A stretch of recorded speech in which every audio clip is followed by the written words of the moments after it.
আমরা এখানে অবরোধ করছি। আমরা সুপার মোহাম্মদ আব্দুল্লাহ আলামিন ওনার পদত্যাগ চাই। সেজন্য আমরা এখানে যতক্ষণ উনি পদত্যাগ করে নাই ততক্ষণ আমরা এখানে রাস্তা অবরোধ করে রাখবো। আর যদি উনি পদত্যাগ না করেন তাইলে শিক্ষার্থীরা যতক্ষণ আছে এখানে রাস্তা কোনো মতেই করবে না। সুপার মোহাম্মদ আলামিনের পদত্যাগের জন্য আমরা অবরোধ করছি। আমরা যতক্ষণ না উনি পদত্যাগ করবে ততক্ষণ আমরা কারণ আমাদের অনেক গুন্ডি করে আমরা 22 তারিখ গিয়া করছি, আন্দোলন করছিলাম, তখন আমাদের থেকে গিয়া নিচ্ছে, আমাদের এটা সমাধান করবে বলছে। 3 দিন সময় দিছিল, 3 দিনের ভিতরে করে নাই, এখনো অনেক দিন হয়ে গেছে। থেকে টাকার দুর্নীতি থেকে ছেলেদের থেকে টাকা নেওয়া থেকে সবকিছু প্রত্যেকটা কাজে দুর্নীতির মধ্যে।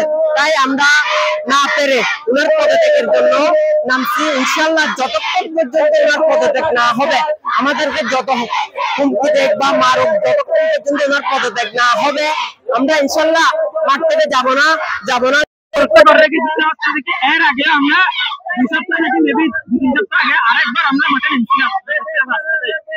রাজপথে নামার পরে আমাদের থেকে ইউনুসাব আসছিল 4 ঘন্টা পরে। ইউনুসাব আসার পরে ইউনুসাব আমাদের থেকে একটা 3 দিনের সময় নিয়েছিল। আমাদের বৃহস্পতিদিন ফাইনাল ডিসিশন দেওয়ার কথা। তো ইউনুসাব বলছে যে কি 3 দিনের সময়ের মধ্যে আমাদের থেকে একটা তদন্ত কমিটি গঠন করার কথা। তদন্ত কমিটি গঠন করছিল বুধবারে, আমাদের এখানে তদন্ত আসছিল। সবকিছু তদন্ত করার পরে মানে এরপরের বুধবারে আমাদের থেকে কি রিপোর্ট নিয়েছিল। রিপোর্ট নেওয়ার পরে মানে ইউনুর কাছে আমরা গেছিলাম। রিপোর্ট যখন দিতে দেরি করতেছে ওরা, তো ইউনুর কাছে যাওয়ার পরে ইউনু ম্যামকে আমরা চাপ দিয়েছি, যেহেতু ইউনু ম্যাম তদন্ত কমিটিকে বলতেছে যে কি তুই মানে তাড়াতাড়ি রিপোর্ট দেওয়ার জন্য চাপ দিচ্ছে। মাত্র বৃহস্পতিবার ইউনু ম্যামের কাছে রিপোর্ট পৌঁছাই দিচ্ছে। তো রিপোর্ট পৌঁছাই দেওয়ার পরে আমরা রিপোর্টটা জানার পর পুরাই রিপোর্টের মধ্যে পুরা রিপোর্ট ছিল আমাদের পক্ষে, সুপারের পক্ষে পুরা নেগেটিভ ছিল। এরপরে ইউনু ম্যামের কাছে আবার গেছি। এরপরে আবার যাওয়ার পরে ইউনু ম্যাম আমাদেরকে বলতেছে যে ওইটা প্রথমে যাবে হচ্ছে যে কি ডিসির কাছে। ডিসির কাছে যাওয়ার পরে আবার বলতেছে যে কি মন্ত্রণালয়ের কাছে যাইতে হবে। তো এটা যাওয়ার পরে আবার 3-4 দিন সময় নেওয়ার পরে আমরা রবিবার নাকি সোমবার আবার গেছিলাম ইউনু ম্যামের কাছে। তো ইউনু ম্যাম বলতেছে যে কি আবার মানে ওই সুপারটাকে তোমরা 3 মাসের জন্য সময় দিয়ে দাও, আস্তে আস্তে দেখবা যে কি গলিয়ে যাবে।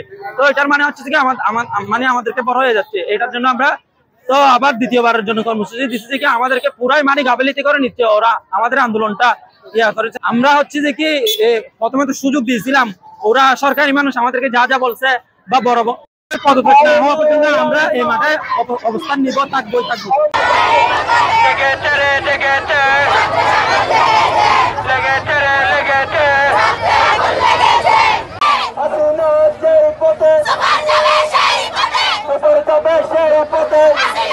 আমরা